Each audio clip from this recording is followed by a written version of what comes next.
Donc ici, on va apprendre à manipuler un animal réactif qui peut avoir des réactions un peu mordeur, de peur et pour d'autres raisons. Donc ici, on va prendre Thiago. Donc la première chose à faire quand on a plein de soins à faire sur un animal qui peut avoir des réactions un peu imprévisibles, ça va être de vérifier tout ce qu'on peut faire d'abord en extérieur de la cage. Donc les débits de perfusion, on regarde donc déjà à distance, je sais voir que le 3 voies est bien ouvert, que la patte n'a pas l'air gonflée, je vais en revoir, je peux regarder si mon débit donc c'est au bon débit, si la perf s'écoule correctement. Donc si tout ça c'est bon, bah c'est déjà une chose qu'on a réglée. Ensuite on a les examens généraux. Dans ce cas-ci, sur votre examen clinique, la première chose qu'on peut faire, c'est prendre une fréquence respi. Donc la fréquence respiratoire, on la prend en dehors, ce qui fait que l'animal il reste à l'aise, il reste dans sa cage, et donc vous avez une fréquence qui est beaucoup plus précise que si vous commencez à le sortir et à l'énerver. Ensuite, quand vous avez fait donc, tout ce qui est possible de faire en dehors de la cage, là on va venir le prendre et d'abord le sortir. Pourquoi le sortir? Parce que la cage c'est son environnement, c'est sa maison, c'est son lieu où il se retrouve seul et quand il est fort stressé. Donc si vous venez violer son intimité, dans ce cas-là, bah oui, il peut avoir des réactions de se retourner et vouloir peut-être mordre. Donc ici, on va ressortir Thiago pour pouvoir faire son examen général sur une table. Donc comme il peut être un peu imprévisible, je me fais aider d'une deuxième personne. Moi, je vais attraper le chien et la personne qui va venir m'aider va pouvoir débrancher son 3 voies et mettre des bouchons pour qu'on puisse le sortir. Alors on commence par ouvrir. Hop, coucou Thiago, hop, mais coucou loulou. Alors toujours essayer de se faire reconnaître à la voix. Hop, bah voilà, là il m'a reconnu. Et ce que je fais, c'est que je mets un drap aussi, parce que certains chiens n'aiment pas être manipulés même par la peau, par nos mains, etc. Ils peuvent vite avoir peur, donc je me fais aider d'un drap. Je viens enrouler le chien. Là, il s'est bien mis sur le côté, et donc là, je le porte. Et vas-y, viens, Thiago. Oui.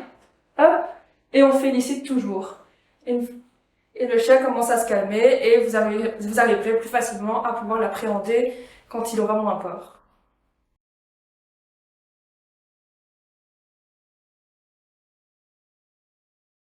Ok, donc là je vais le mettre sur la table.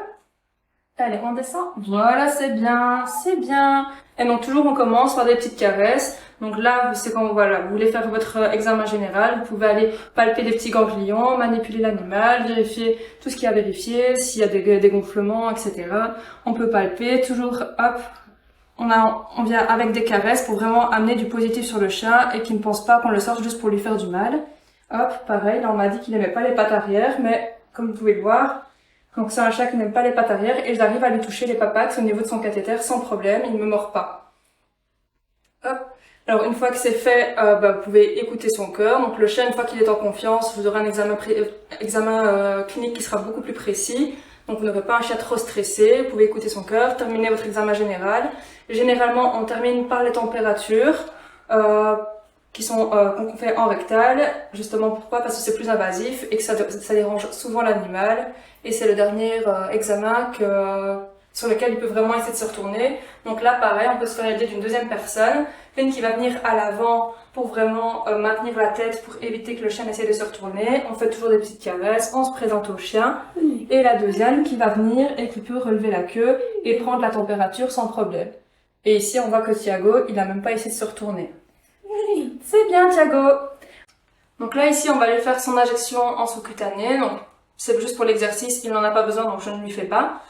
Pour cela on a une personne qui vient d'abord distraire le chien, le gratter, et donc on va faire des petits exemples de petits plis de peau un peu partout, comme ça il ne sait pas voir d'où ça vient. Ensuite je fais mon pli de peau, je prends mon aiguille avec ma seringue, et donc je suis bien positionnée pour pouvoir lui faire mon injection, et donc là le chien il est détendu, il ne se retourne pas, et de toute façon la deuxième personne est là pour pouvoir le maintenir et éviter qu'il ne se retourne. À la fin on récompense toujours. Donc si l'animal est à jeun, on peut récompenser par une séance de jeu, une séance de promenade. S'il n'est pas à jeun, on peut essayer avec des bonbons aussi, et toujours amener quelque chose de positif à la fin. Et une fois que c'est fini, donc on garde pas le souvenir d'un examen sur une table ou de quelque chose de négatif.